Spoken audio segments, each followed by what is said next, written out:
Hare Krishna, Hare Krishna, Krishna Krishna, Hare Hare, Hare Rama, Hare Rama, Rama Rama, Hare Hare.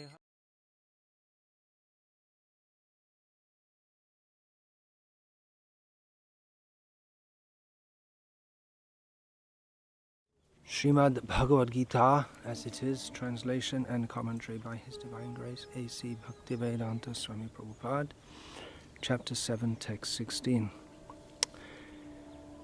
Chaturvidha bhajante mam jana sukritinarjuna arto jignasur artharti Jnani cha bharatarshabha. Someone else chant. Chaturvidha bhajante mam jana sukritinarjuna arto jignasur artharti Jnani cha bharatarshabha. Anyone else? Chaturvidha bhajante mam jana sukritina arjuna arto jignasur artharti Jnani cha bharatarshabha.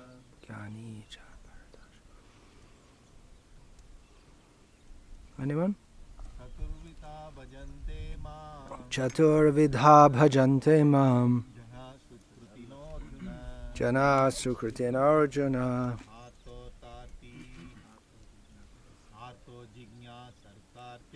arto jignasur artharti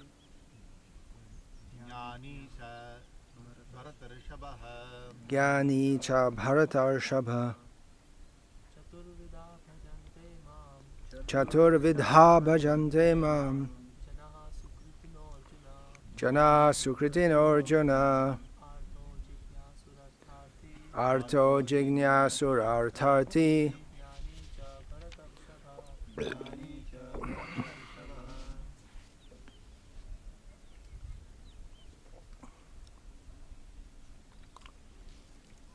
O best among the Bharatas,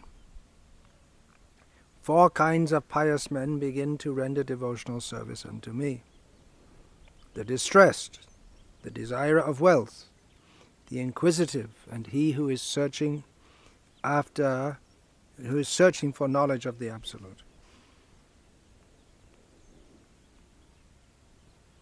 Purport. Unlike the miscreants, these are adherents of the regulative principles of the scriptures,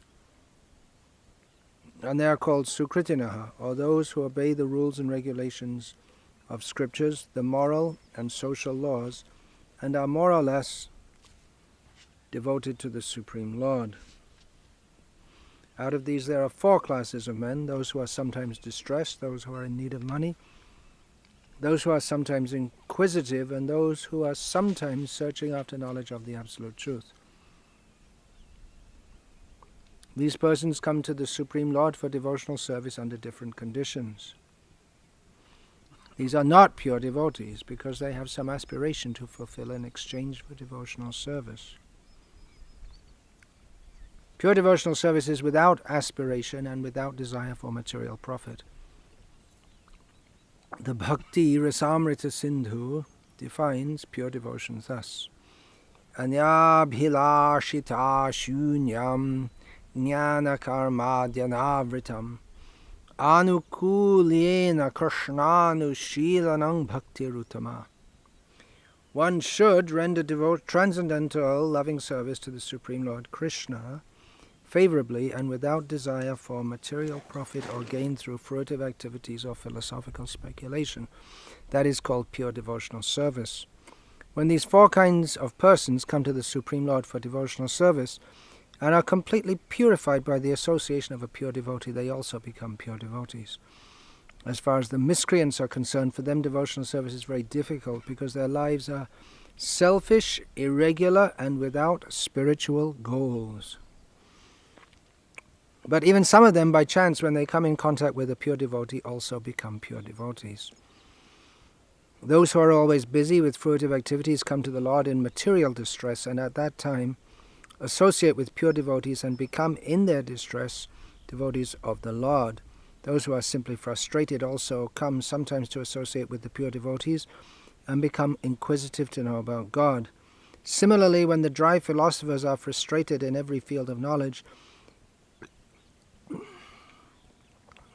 they sometimes want to learn of God, and they come to the Supreme Lord to render devotional service, and thus transcend knowledge of the impersonal Brahman and the localized Paramatma, and come to the personal conception of Godhead by the grace of the Supreme Lord or his pure devotee. On the whole, when the distressed, the inquisitive, the seekers of knowledge, and those who are in need of money are free from all material desires, and when they fully understand that material remuneration has nothing to do with spiritual improvement, they become pure devotees, as long as such a purified stage is not attained. Devotees in transcendental service to the Lord are tainted with fruitive activities, the search for mundane knowledge, etc. So one has to transcend all this before one can come to the stage of pure devotional service. Om Jnanatirandhasya Jnananjana Shalakaya Chakshurin Militam Yena Tasmai Shri Gurave Namaha Nama Shrishtham Manamapi Shatiputramatra Surupam Rupam Tasyagrajam Urupuring Mathurim Goshtavatim Radha Kundam Girivaramaho Radhika Madhavasham Prapto Yasya Pratitha Kripaya Shri Gurum Tam Natosmi Vandeham Shri Guru Shiyataf Parakamalam Shri Gurun Vaishnavanscha Shri Rupam Sagrajatam Sahagana Raghunatam Vitam Tam Sajivam Sadvaitam Savadhutam Parijana Sahitam Krishna Chaitanya Devam Shri Radha Krishna Padan Sahagana Lalita Shri Vishakha Vitamscha Shri Radhayah Pranaya Mahima Kidrisho Vanayai Vasvadyo Yenad Bhutam Adhurima Kidrisho Vamadiya So Kang Chas Yamad Anubhavata Kidrishang Veti Lobhat Tad Bhava Dhasamajini Sachi Garba Sindhu Harinduhu Hare Krishna Krishna Krishna Hare Hare Hare Rama Rama Rama Hare Hare. In this verse, Krishna discusses pious people. The word is used is sukritinaha, people who have done some good works. There's another term also, punyavan, one who has got punya. So these two terms are often seen as synonymous.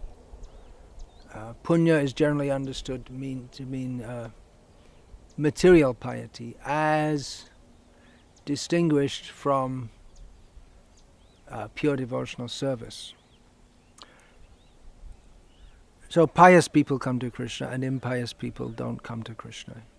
Impious people, they won't come to Krishna.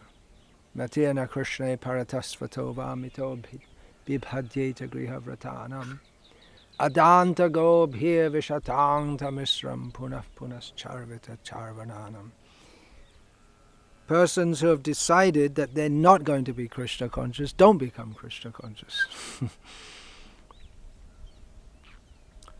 Even by their own so-called spiritual endeavors, even if they get well advised to do so. They may have so many philosophies, but their real aim of life is simply to gratify the senses. And in this way, they chew that which has already been chewed and go to hell. Pious people, they're different. They have some inclination toward God at some level, and therefore among devotees we often talk about pious people. We went to a place, we went to a certain town, we found there were many pious people. Such and such a person is a pious person. It doesn't mean they're a pure devotee, but they are naturally inclined to be favorable toward devotees and to be open to Krishna consciousness, or to, without even thinking about it much, they'll join in the dancing and the kirtan.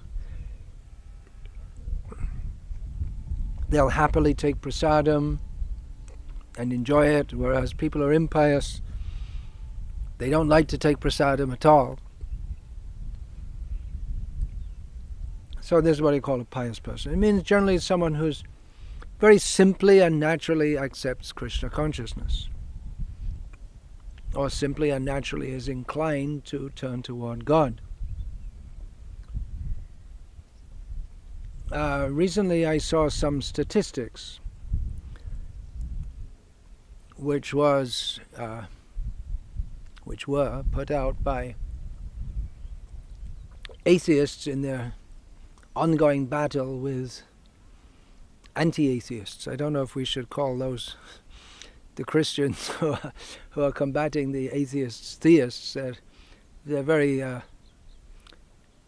undeveloped theism. But anyway, that's another point altogether.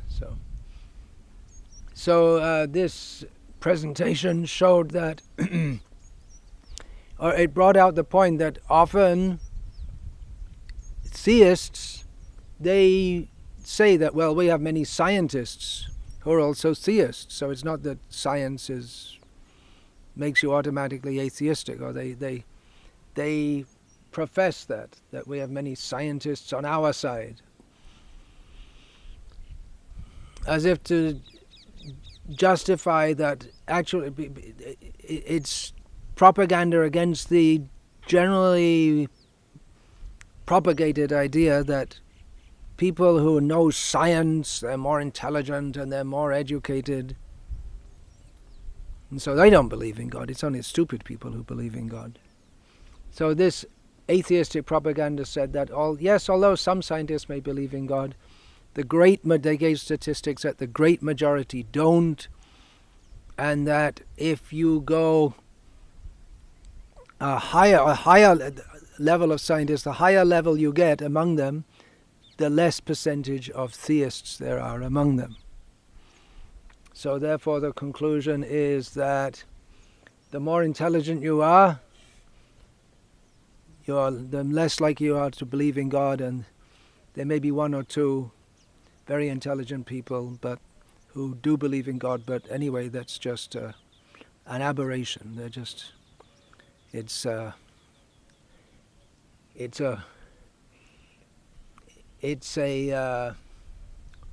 happens in evolution, and there may be some strange things that come out also, but the general course is that people who are more intelligent, they don't believe in God.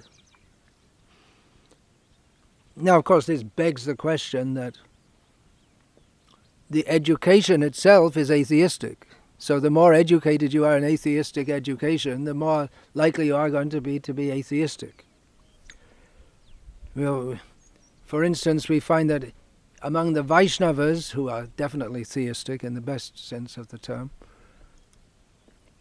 there are many highly educated people, and if people are educated in this intelligent system of knowledge to understand God, then they won't be atheistic. It's not that big because you're more educated and you're more intelligent than that you're necessarily atheistic. It depends what kind of education you get also. So the modern society is very complex. So complex. And it's not surprising if people become more atheistic, and especially they go through so many years of school in which explicitly or implicitly the whole tenor is atheistic. and no one gives what they're given, the knowledge at school. It's presented, science, it's so wonderful, and this is real intelligence. And when it comes to religion, no one presents anything intelligently at all. It's not surprising if people associate intelligence with skepticism about everything, actually, except science. They should be skeptic about science also, which actually the Vedantic position, I say Vedantic because it's not only Vaishnava. In Vedanta there are two main divisions. There's Advaita and, well, for want of a better term, Dvaita. Well, that's oversimplistic to say that. Anyway, let's say Vaishnavas and Mayavadis. Because some of the Vaishnavas, they're Shuddhadvaita, Vallabh's philosophy, and Vishishtadvaita is Ramanuja, so they profess to be Advaita. They're also Advaitavadis, according to their own philosophy. So all classes of Vedantists, not only Vedantists, but generally the followers of the Vedas, they are skeptical about any system or any method, any epistemology, except Shabda Praman, especially the Vedantists. That we accept, because they say that within what would be the modern scientific system, it depends on Pratyaksha and Anuman. Without Pratyaksha and Anuman are also accepted by Vaishnavas and by Vedantists, but only as supports to Shabda Praman. And Pratyaksha and Anuman, they are less reliable sources of knowledge, and without Shabda, you're definitely going to be in trouble following these. Pratyaksha means sensory perception, Anuman means hypothesis based on sense perception. What you've seen, you hypothesize about it. There is smoke on the hill. Well, that's a kind of Anuman. There's smoke on the hill, so that where there is smoke, there is fire. So the Vedic system is skeptical of the modern scientific system from the outset because of Brahm Pramad Vipralipsa Karna Patav. The mistakes are there of the defects of Pratyaksha, that one tends to make mistakes, one tends to be confused or illusioned. Brahm Pramad, one tends to cheat. Oh, scientists don't cheat, do they? You wouldn't expect this. Scientists, they're very noble people. They wouldn't cheat or fudge their figures to get a research project, research funding. And Karna Patav, the senses are imperfect anyway. Yes. So, in so many ways, the scientific system, which is people who think they're trained in science, they're skeptical about what they perceive as being non-scientific, but they're not skeptic about science. But they should be if they just think a little deeper.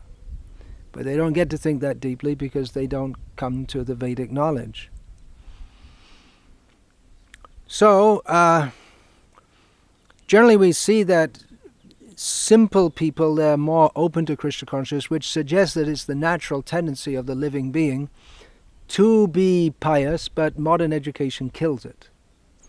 Not education per se, but modern education, which teaches one to be doubtful about everything, which puts oneself in the position of God, because oneself becomes the arbiter of everything in that case. So there are many faults if we start to think about it or discuss it at a little deeper level, and just this atheist percent. You see, most scientists are atheistic, and the more higher level they are, the more atheistic they are. But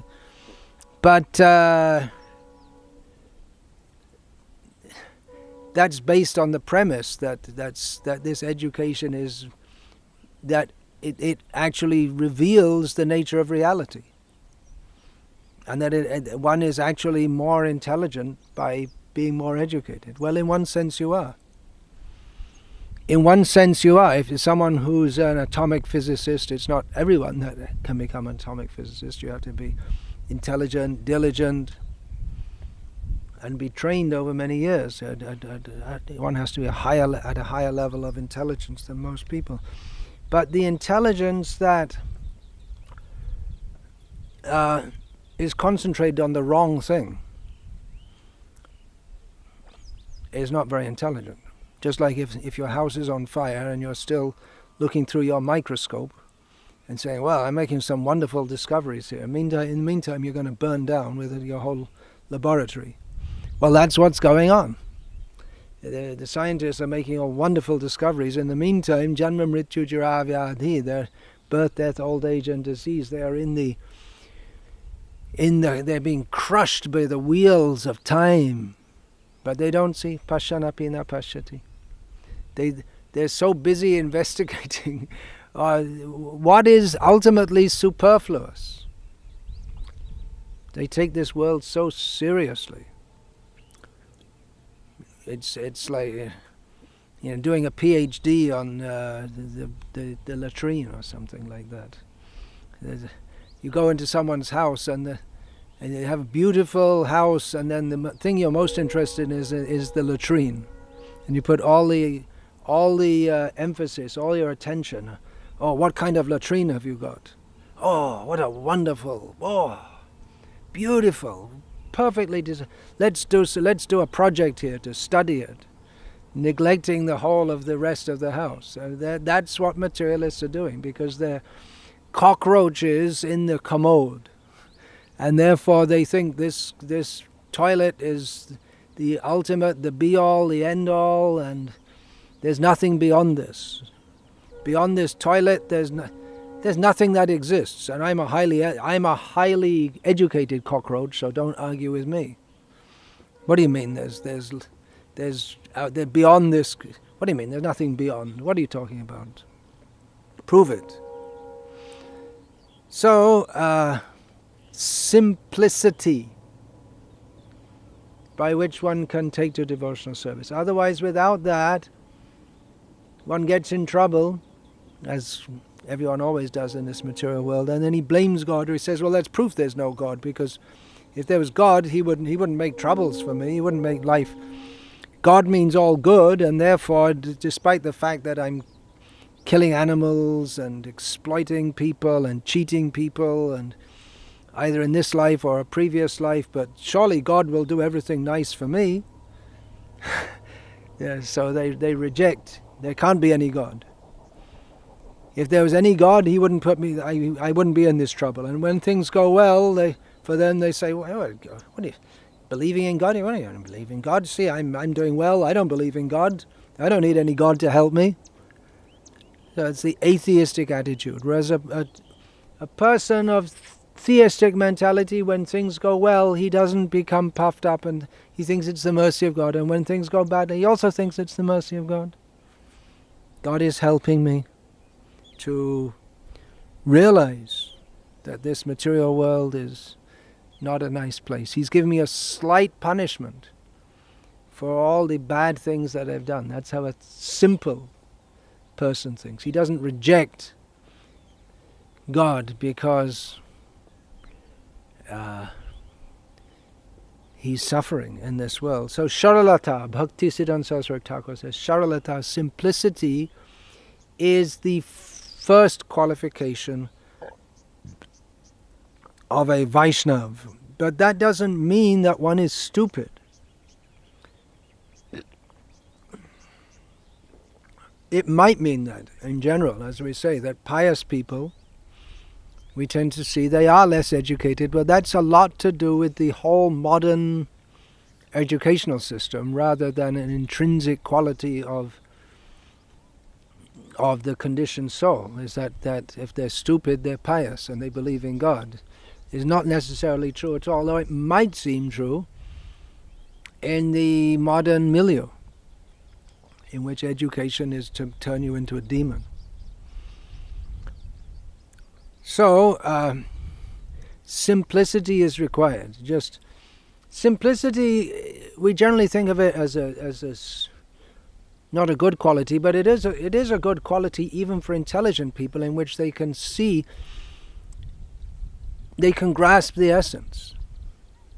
There are so many complex discussions, but someone can just summarize it all in a very simple, straightforward and clear way and grasp the basic principles, instead of always getting hung up on some details. So that kind of simplicity is good. But it's why we say that simplicity is the first qualification of a Vaishnava to accept. Yes, well, we're all controlled. That means there must be a controller. Okay, that sounds pretty good. So that simplicity, that's good.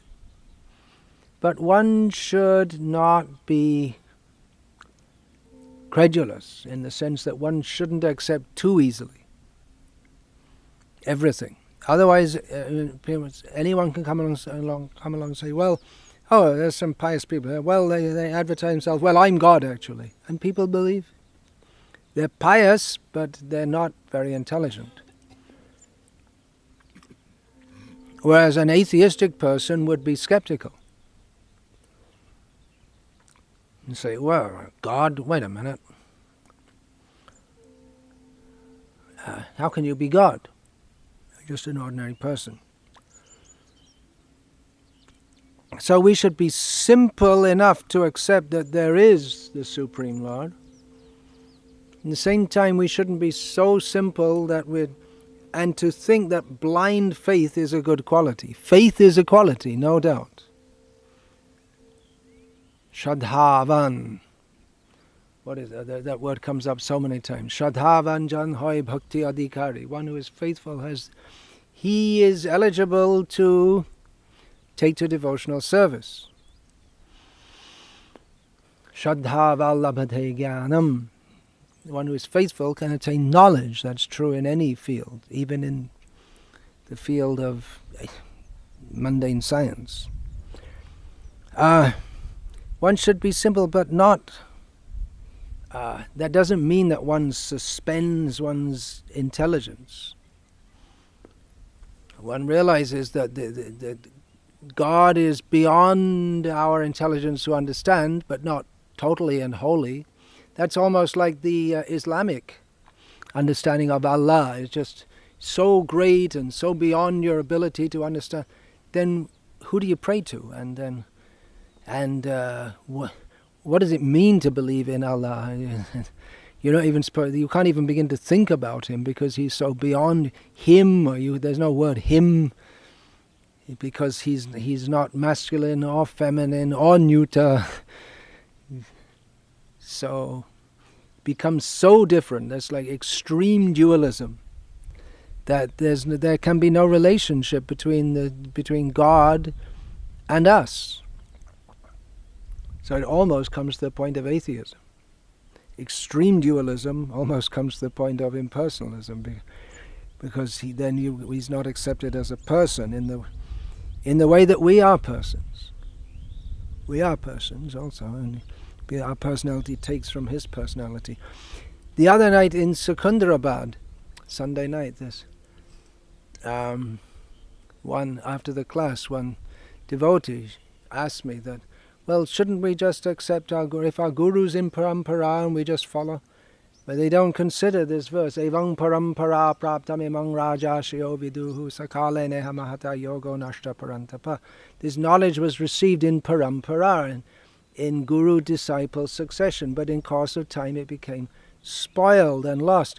Well, how does that happen? If you just think that what is parampara? There's a guru, and that means there's a disciple. And the disciple later becomes guru to someone else who becomes a disciple. And it goes on like this. So How does it become spoiled? It means at some point that someone says something different to his guru. And therefore, although he's officially initiated, the parampara is lost. Because the message has been changed. So if we just presume simplistically, oh, okay, Prabhupada, all right, we accept he's a pure devotee in parampara. So if my guru is initiated by Prabhupada, he must be in parampara. But they never consider that, or they never read Prabhupada's books. Maybe they're too busy reading other books, some journeys and all this kind of thing, in which there's no actual spiritual knowledge. And they just presume that, well, my guru's Prabhupada's disciple, therefore whatever he's doing is approved by Prabhupada. It must be the same as what Srila Prabhupada said. And in this way, a lazy, overly simplistic approach by which we are liable to be cheated. So what do you do? I mean, we're supposed to, that's the quality, Guru Mukha Padmavakya Chitete Kariya Aikya Ana Kariha Mane Asha, we should accept the words of the Guru, the words from the lotus mouth of the Guru. We should make that one with our heart and not desire anything else. But on the other hand, if the Guru tells us, okay, let's all go to the disco together, and for disco dance, I mean, he might say, let's go and preach there. It's not generally the best place to preach, but it's possible. He could. But if he tells, let's all go there and dance to the disco music, you never know. It might be coming. We already have Bollywood music at Rath Yatra. We don't know what will be next. Then the disciple should be intelligent enough to, if he's received the knowledge, he maybe even received the knowledge from the Guru at one point, and then the Guru himself takes a strange turn, or he may have actually read Srila Prabhupada's books in which they see directions such as Anukulyasya Sankalpa Pratikulyasya Varjanam, and they may say, well, Guruji, how is going to a disco dance, how is that favorable for devotion? It seems to be unfavorable. And one should not be so simple as to think that, well, Guruji went to the disco dance, so we should also. And he wants us to go, so he'll be pleased. Or a very common, this is, well, very common, but not, let's say not uncommon, misuse of this principle is that you have to please the Guru. So you have a beautiful young daughter, and you can please the Guru or your wife. Not unheard of. You can. I didn't say the whole. You can fill in the rest yourself. You all know it's not unheard of. This Guru Prasadi. That when someone gets married, then you can't enjoy something. First of all, you have to offer to the Guru. Only afterward you can enjoy. So your wife becomes Guru Prasadi. So that's a misuse of that principle. How do you know? We shouldn't be, if we're going to accept a Guru, we shouldn't be skeptical. Well, we're advised to see carefully before we accept a Guru. But it may be also that someone is giving good advice and later they change. Then what do? What should you do? Well, that's stated. Guru apya avaliptasya karya ajanataha utpanna pratipannasya parityago vidhiyate. If one is even a Guru, but if he gives the wrong instructions, is not following properly himself, or doesn't know how to properly instruct, then he should be completely given up. And this is that's the general direction, the nuances of which have been discussed to some extent by Srila Narahari Sharkar in his Sri Krishna Bhajanamrita. So, how can one know? I mean, the attitude should be just to absorb what the Guru says. Well, there's another Guru. The Guru who we see is supposed to represent the Chaitya Guru, the Guru in the heart. So we should be in contact with the Guru in the heart. It means Krishna also. That doesn't mean that we just have our own fantastic mental speculation, but that we see Guru, Sadhu, Shastra, not Guru, Guru, Guru, and not Shastra, Shastra, Shastra, and not Sadhu, Sadhu, Sadhu, but Guru, Sadhu, and Shastra. And Krishna gives the intelligence. Dadami buddhi yogam tam. Tesham satata yuktanang bhajatang priti purvakam dadami buddhi yogam tam yena mam upayanti te. If we're actually very serious to come to Krishna, Krishna helps us and gives us the intelligence, even if our Guru's intelligence is spoiled. Krishna gives us the intelligence by which we can come to him.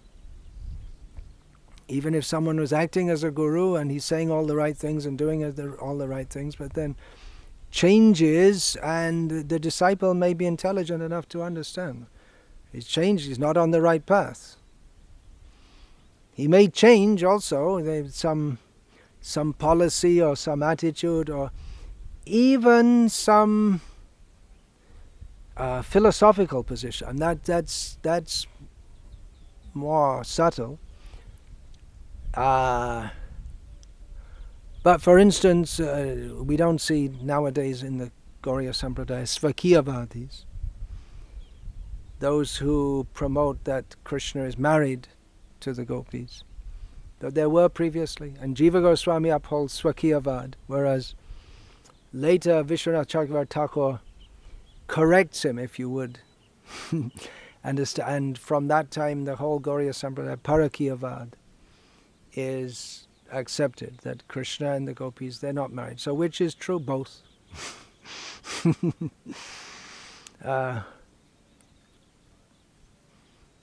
Depends where you want to go in the spiritual world. So it may be that even on some philosophical point that one may change the position, but the basic principle, as Srila Prabhupada has described in this purport to the verse that we read today, Anyabhilashita shunyam jnana kamadhyana avritam anukulyena krishnanushi bhaktirutama, of selflessness, complete dedication to Krishna. That is the basic principle, and from that will come Sat Siddhanta, the proper understanding. And if one is not fixed on this, then the improper understandings may come. Within Sat Siddhanta there may be sub-siddhantas, mixing an English prefix with an important Sanskrit word. There may be sub-siddhantas also. Just like Swakiyavad, Parakiyavad, there may be, both are acceptable. Or there may be devotees who see Lakshmi Narayana as supreme, or Rama supreme, and it's not. If we discuss from the point of view of rasa vichar, then Gauriyas will definitely come out on top. We declare that, but it's not rejected. The Gauriyas of Radha Krishna, Parakiya Bhav, that will come out on top, but it's not rejected at all within the realm of pure devotional service to accept Rama as one's life and soul. Srinate Janaki-nate abheda paramatmani tatapi mama sarvasvam Rama kamalalochanaha. This is from Ramayana, and it's quoted by Narottam Das Thakur in his Prem Bhakti Chandrika. Just after the Sanyabhilashita Shunyam, he quotes some Sanskrit verses in there also. He quotes Sanyabhilashita Shunyam also. So this is spoken by Hanuman. He says that Srinath, which means Narayana, or if you happen to be a Gauriya, then you know that Srinath actually means Krishna. And Janakinath, Ramachandra, Dasharat Sutta. They are the same non-different Supreme Person, But anyway, as far as I'm concerned, I'm all for Ram. I'm interested in Ram. So he's my all in all, my life and soul. So that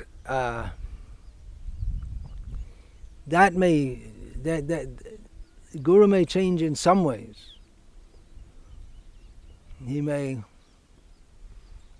emphasize different things within Vaishnavism.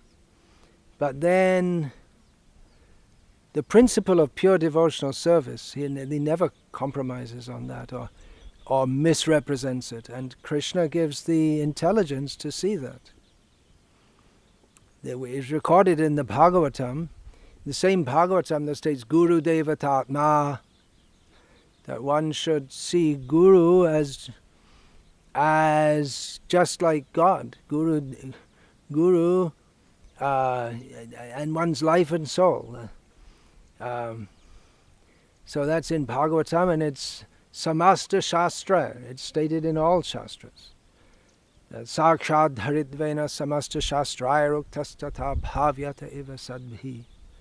All these Shastras, all the whole tradition, the whole Vedic culture is one of utmost reverence for Guru. It requires a kind of simplicity, it requires faith. Simplicity means implicit faith that here I am, there is transcendence, and the intermediary is Guru. And just if we surrender to Guru, then he'll take us to the other side. So it requires an implicit faith, which is that requires some simplicity, because we can't find out the spiritual world by scientific methods. We can't find out spiritual existence. It requires faith that there is spiritual existence and that we can be elevated to that platform, but we need some help, and this is the system given to go via Guru. So that simplicity is required, but at the same time one has to exercise one's intelligence. Generally one submits one's intelligence to be guided by the Guru, which in the modern Western way of thinking, with all this idea of freedom and individuality, to them seems horrific. The idea that you should bow down to another human being, it just seems horrific. But that is the Vedic system, that one submits one's intelligence to the Guru. That doesn't mean that one turns off one's intelligence. The Guru, Sadhu and Shastra, one sees them all, and they're all together in one line. So if we see what appears to be a contradiction between Guru and Shastra, then we can go to the Guru and ask, what's going on here? And he may explain. Or if we're not satisfied with the explanation, we can ask some more. And if we're still not satisfied with the explanation, we may think, well, the Guru's gone wrong here. Krishna, he was the Guru to Arjuna, and Arjuna several times said to Krishna, okay, you're telling me all these things, but it doesn't seem to make sense. So what's going on here? And then Krishna would explain, and Arjuna he wasn't such an easy person to convince. Arjuna didn't say yes, yes, yes, yes. He said, well, that doesn't seem right. And then Krishna explained, it still doesn't seem right. So Arjuna, he put various objections based on his misunderstanding of Shastra. You'll find that Arjuna used all these words, karma, janma, aparam bhavato janma. So Arjuna, he asked Krishna, and Krishna explains everything to him. But if Krishna was not a bona fide Guru, or if Arjuna was not a bona fide disciple, then we might find that there's a rift between them. The Guru rejects the disciple, or the disciple rejects the Guru. The famous example of that is Bali Maharaj, who rejected his Guru. It's tremendous risk to reject your Guru. Tremendous risk. The Shastra that we're quoting this, the Guru should be rejected if he's not properly, but the general injunction of Shastra is that one should have full faith and follow, and to reject a Guru is it's worse than anything you can do. So it was a tremendous risk that Bali Maharaj took. But Krishna inspired him from within the heart.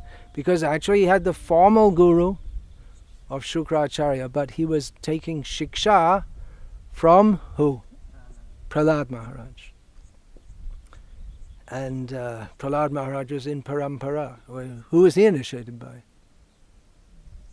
He was initiated by Narad when? When was he initiated by Narad? In the womb? How was he initiated? Initiation means tapa punna. You're supposed to put this hot symbols and then the tilak and then give a name. When was he initiated? Mantra, yeah. So in that sense he was initiated. There was no formal initiation. The essence he gave of spiritual knowledge. Otherwise he wasn't initiated. It was not possible that Narad formally initiated him. So Bali Maharaj, he understood what was right.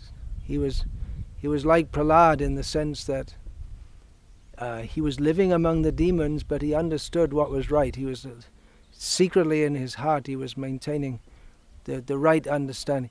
But somewhat different also, because Prahlad, after all, was a small boy, whereas Bali was actually the leader of all the demons, and he'd led the charge up to the heavenly planets and taken down. He was acting as the best demon in the history of demonism.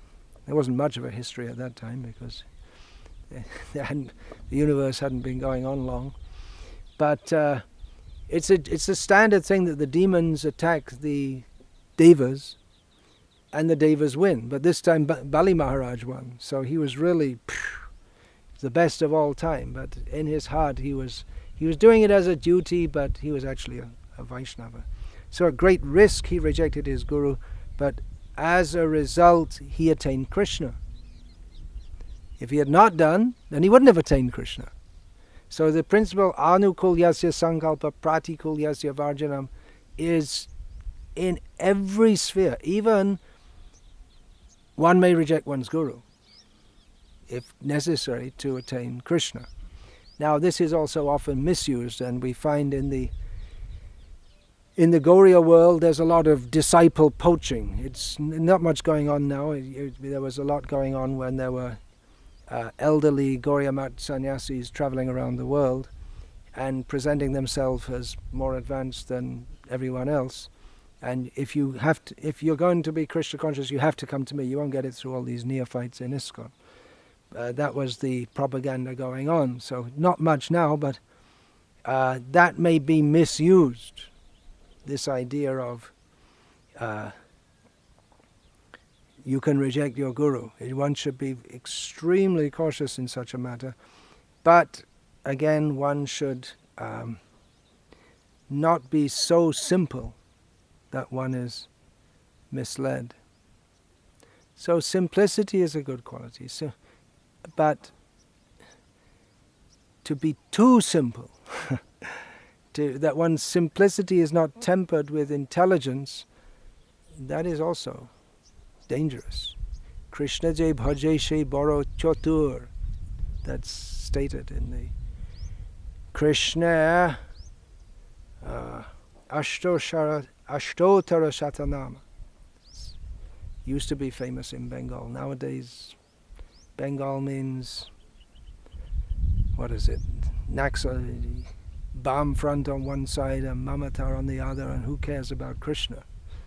And Muslims in East Bengal. So, Mamata means Mamata Banerjee. Not actual Mamata, that's what we want. Mamata means a sense of I-ness, intense affection for Krishna. It happens to be the name of politician. So, that simplicity in which we can just appreciate Krishna. Just like that story is there of the cobbler and the brahmana. The Brahmana was very sophisticated and knowledgeable and was worshipping God day and night, but he didn't believe that Narayana can put an elephant through the eye of a needle. Whereas the cobbler, who is engaged in filthy work, dealing with skins of animals, very low class, uneducated, he immediately accepted. When Narada told him that, Narayana is putting an elephant through the eye of a needle, immediately accepted. Simplicity. And then Narada said, how can you believe it? I don't believe it myself, and I'm supposed to be the greatest devotee. How do you believe it? And he said, well, if he wants, he can do it. I'm sitting underneath this tree, and every seed there's a tree. So he can put an elephant through the eye of a needle. Why not? Actually, he can do, because he can make the elephant so small it can go through, or he can make the needle so big, or adjust the sizes of them. He can do whatever he likes. Yeah, even if we don't understand. So that simplicity, that actually, with that simplicity, then we can appreciate Krishna, and we can appreciate Krishna's pastimes. And generally we see simple devotees, they like to hear Krishna's pastimes and the story of how Krishna does this and Krishna does that, and but at the same time they can be misled also. Very easily. So to be able to appreciate or to like to hear Krishna's pastimes is a very good quality. But to be misled, that's not a good quality. People who have more of mundane education, they actually need more of philosophical discussion, because they can't accept Krishna Lila very easily, and they may not even be so much attracted to it. Generally, if we go in the colleges, in India especially, and we start talking about science, and then they become interested. We say, well, in the Vedas there's this knowledge of science and that knowledge of science, and this scientist said that about Krishna consciousness very favorably, and then they become very interested. If you tell them a famous scientist appreciates Krishna consciousness, and they think, that's very good. They're so much enamored by science. So people who are more messed up, less simple, they need their doubts addressed. The kind of talk that I'm giving now is not the kind of talk that simple people would very much appreciate, probably. They say, well, come on, they'd be asleep by now. But if there's stories of Krishna Lila, especially some stories we never heard before, then it becomes charming to all. But for those of us who are not so simple, we need this kind of discussion so that we can become simple and relish Krishna Lila. So that we can... And when we need also, it's not always we discuss philosophy. We can read Krishna book and hear about the pastimes of Krishna. That is ultimately the goal of life, to relish hearing about Krishna. I have some notes about that also. We should just be absorbed in hearing about Krishna. Isn't that a fact? We should be absorbed in hearing about Krishna's wonderful pastimes. Uttama shloka charitam sarvaloka sukhavaham. The pastimes of Krishna. Uttama shloka, the best shlokas are meant for describing him. By hearing about his activities, the whole world can become happy. So shouldn't we just absorb ourselves in Krishna Lila? Yes, we should. But then, shouldn't we be cautious also? Yes, also. So, we also need to discuss philosophy. We need to discuss that.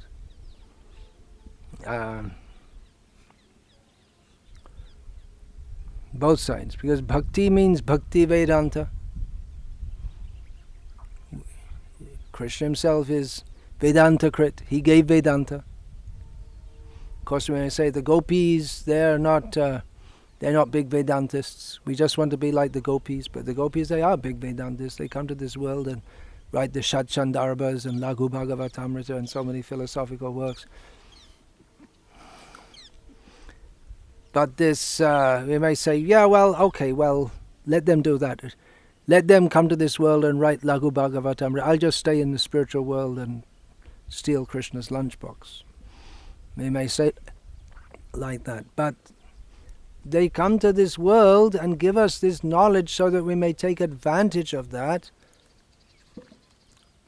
so that bhidyate hridaya grantis chidyante sarva sangshayaha.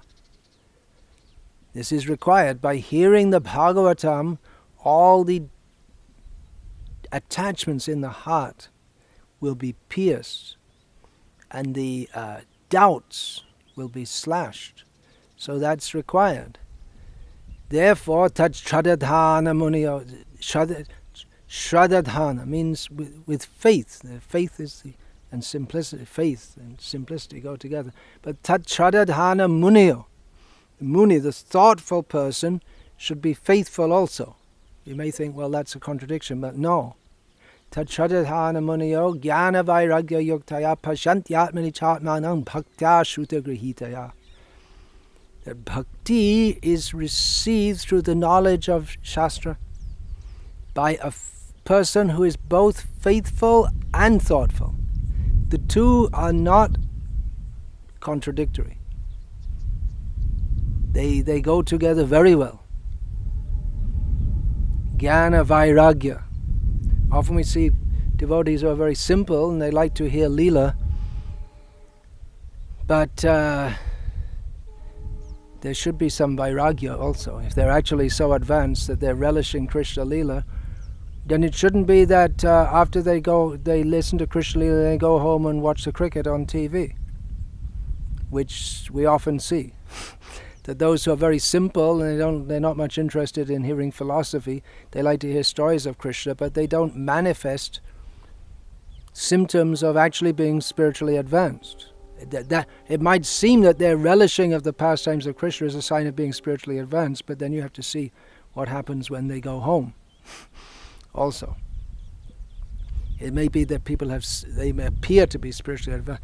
You see people, they're relishing the kirtan, they're really into it, but when the kirtan stops, we don't see that they're seriously concentrating their mind on Krishna and trying to become free from sense gratification. So, is it real ecstasy or isn't it? We should consider.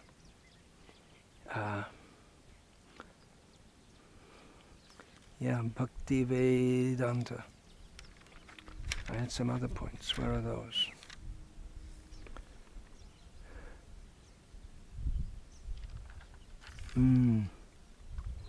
Many years ago, one of my godbrothers told me that, he said, well, all this philosophical preachings, well, why bother? He said, I concentrate on village people. They're simple. They can take to Krishna consciousness very easily.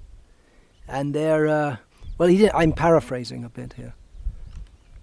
They can take to Krishna consciousness very easily. They're all spirit souls, so if you can get a lot of people going back to Godhead, then why concentrate on all these difficult people? So that's one phase of preaching. Srila Prabhupada, he concentrated he wanted to preach to everyone, but his particular focus was on the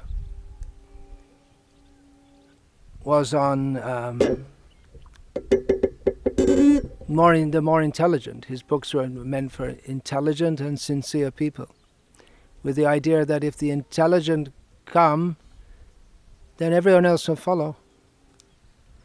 It's the intelligent people who are spoiling the world through their education system and their mass media and all this. So,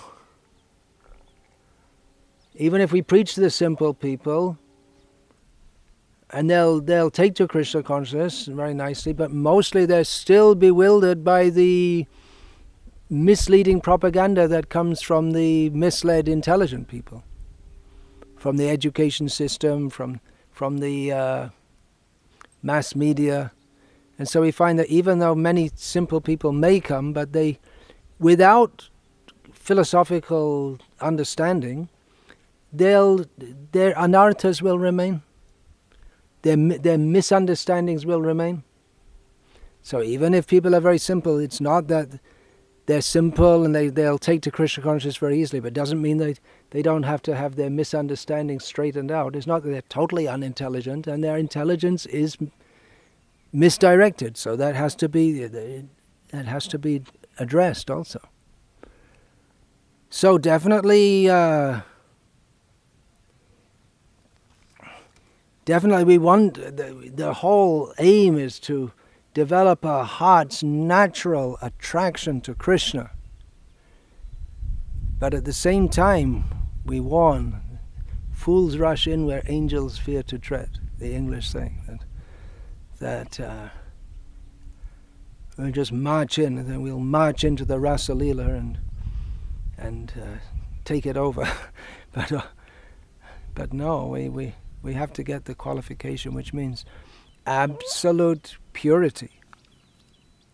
Absolute purity, and that is, the process is given to us, that is Vairagya Vidya. It's not that being simple and then you just chant Hare Krishna, but then the anarthas have to be removed also. And the prime means for, or the essential process for doing that is by hearing. We should hear so that we can distinguish between what is real and what is unreal.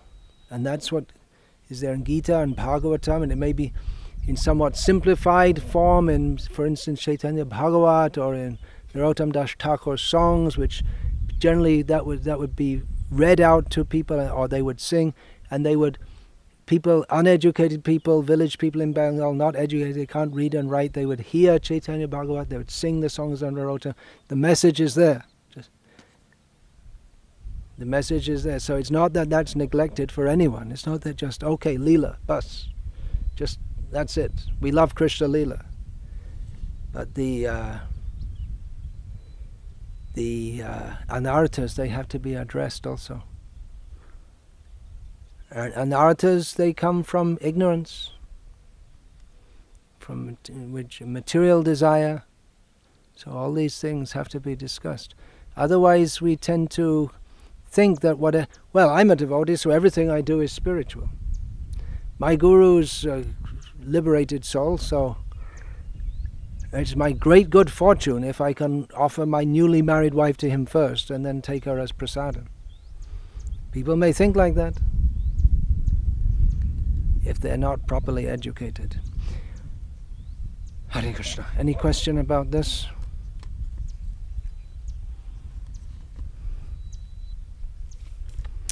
All right. Hare Krishna, Krishna Krishna, Hare Hare. Hare Rama, Rama Rama, Hare Hare. Srila Prabhupada ki jai. Hare Krishna.